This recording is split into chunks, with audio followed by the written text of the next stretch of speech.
अस्सलामुअलैकुम। आप सबको मेरी तरफ से रमज़ान की बहुत बहुत मुबारकबाद। आज मैं आप लोगों के साथ लच्छा रबड़ी की रेसिपी शेयर कर रही हूँ। इस डिश को बनाने के लिए थोड़ा ज़्यादा टाइम लगता है, पर जिन लोगों को घर में मिठाइयाँ या मीठा बनाने का शौक़ है वो इसे ज़रूर ट्राई करें। इंशाल्लाह आपको ये रेसिपी बहुत पसंद आएगी। शुरू करने से पहले अगर आपने अब तक मेरे चैनल को सब्सक्राइब नहीं किया तो प्लीज़ सब्सक्राइब कर लीजिए। तो आइए शुरू करते हैं। सबसे पहले एक बाउल में मैंने 1 चाय का चम्मच कॉर्नफ्लावर लिया है और इसे मैं 1/4 कप पानी के साथ घोल रही हूँ। लच्छा रबड़ी बनाने के लिए मैंने यहाँ पर 1.5 लीटर दूध को गर्म होने के लिए छोड़ दिया है। ये फुल फैट मिल्क है।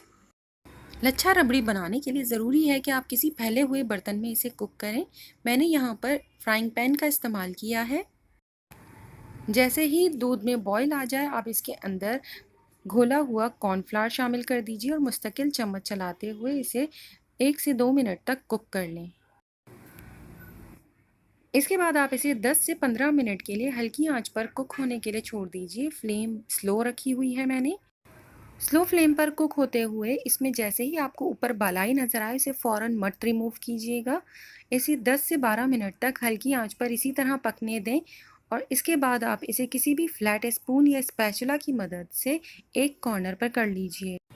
यूजुअली लच्छा रबड़ी बहुत फैले हुए कुकिंग पैन में तैयार की जाती है जिसकी साइड थोड़ी सी ऊंची होती हैं और जैसे ही ऊपर बलाई की एक लेयर आती है उसे रिमूव कर कर चारों कोनों पर स्टिक करते जाते हैं। इसी तरह से तमाम दूध की बलाई को कॉर्नर्स के ऊपर लगाते जाएं ताकि वो दोबारा से दूध के अंदर मिक्स ना हो। मेरे पास यहाँ छोटे साइज़ का फ्राइंग पैन है और इसकी साइड्स इतनी ज़्यादा ऊंची नहीं है, इस वजह से मैं स्टिक नहीं कर रही।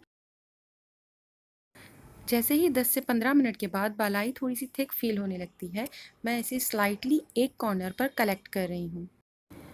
बेहतर है कि आप इसे सबसे स्मॉल साइज़ के बर्नर के ऊपर कुक करें ताकि जिस साइड आप बलाई को कलेक्ट कर रहे हैं उस जगह पर फ्लेम ना जाए, वरना वो दोबारा से मेल्ट होना शुरू हो जाएगी। इसी तरह से दूध को स्लो फ्लेम के ऊपर कुक होने के लिए छोड़ दीजिए और हर 10 से 15 मिनट के बाद आकर इसकी बालाई को साइड पर कर दीजिए और अपने दूसरे काम साथ साथ निपटाते रहें क्योंकि इसका टोटल टाइम तकरीबन 2 से ढाई घंटे है। जब ऑलमोस्ट तमाम दूध की बालाई एक कॉर्नर पर आ जाए और बहुत कम लिक्विड रह जाए तब आप इसके अंदर चीनी शामिल करें। इसमें बहुत कम शुगर का इस्तेमाल किया जाएगा क्यों हम दूध को इतने लंबे टाइम के लिए कुक करते हैं तो उसके अंदर एक नेचुरल स्वीटनेस बढ़ जाती है। तमाम बालाई को एक कॉर्नर पर करने के बाद जो थोड़ा बहुत लिक्विड आपके पास पैन में मौजूद है उसके ऊपर आप 2 से ढाई खाने के चम्मच चीनी के शामिल कर दीजिए। जैसे ही चीनी उस लिक्विड के अंदर मेल्ट हो जाए आप उसमें शामिल कीजिए 1/4 चाय का चम्मच इलायची का पाउडर और चंद कतरे ज़ाफ़रान एसेंस या ज़ाफ़रानी केवड़े के, और इन तमाम चीज़ों को दूध में अच्छी तरह से मिक्स कर लीजिए और जब शुगर डिज़ोल्व हो जाए तब इस लिक्विड दूध को आप किसी स्पून की हेल्प से उठा कर जहां आपने बलाई रखी हुई है उसके ऊपर डालते जाएं।